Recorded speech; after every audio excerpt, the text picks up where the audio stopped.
अरविंद अकेला कल्लू है, सुपरस्टार,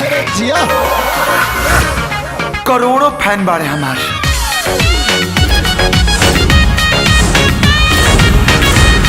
जब हम बोली ना तो न्यूज के सुर्खी बन जाला, जब चली ना तो सैकड़ों लोग सलाम ठोकेला। यही से बाटे कलुआ के चर्चा पूरा यूपी बिहार में झलू। यही से बाटे कलुआ के चर्चा पूरा यूपी बिहार में। मालूम बा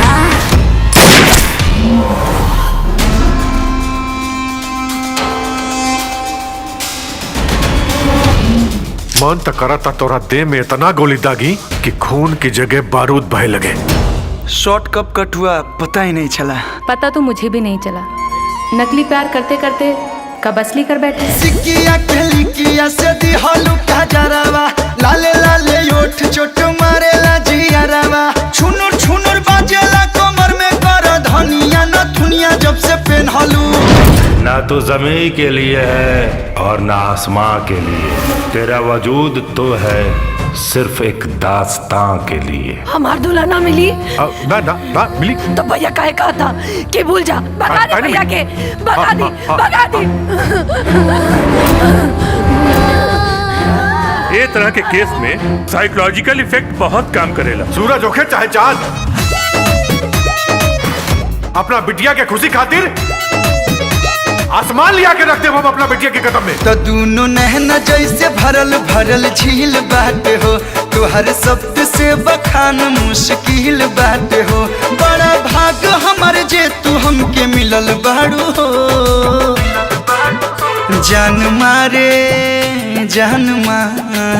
त जान मारे तुहर मीठ मुस्कान, तू चांद खानी उगल बाड़ू हो। हमके सिर्फ कल्लू चाहिए, उहो सही सलामत। कीमत बोला। ए, का भइल? कुछ ना, तोहार धड़कन सुनतानी, एमे हमार नाम गुंजता। चुम्मा जब दोगी मजा करोगी तबे बनोगी लड़कोर जी। सुनो चुम्मा जब दोगी मजा करोगी तबे बनोगी लड़कोर जी। केहू के डरा धमका के अपन काम करावल, केहू के गोली मार के जान लिहल बहुत आसान होला। अपन दिल के दर्द के एहसास से दूसरा के आंख में आंसू ले आवल और एक्टिंग करके केहू के आपन बनावल बहुत मुश्किल होला चौधरी साहब। न वफा के लिए तू है न ईमान के लिए तू है, तू तो साला सिर्फ शमशान के लिए है।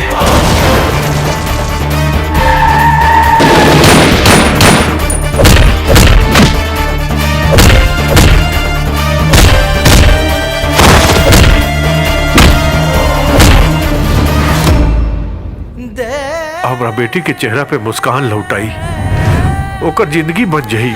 ये इश्क है हो ही जाएगा, ये इश्क है हो ही जाएगा। प्यार तो होना ही था, प्यार तो होना ही था, प्यार तो होना ही था, प्यार तो।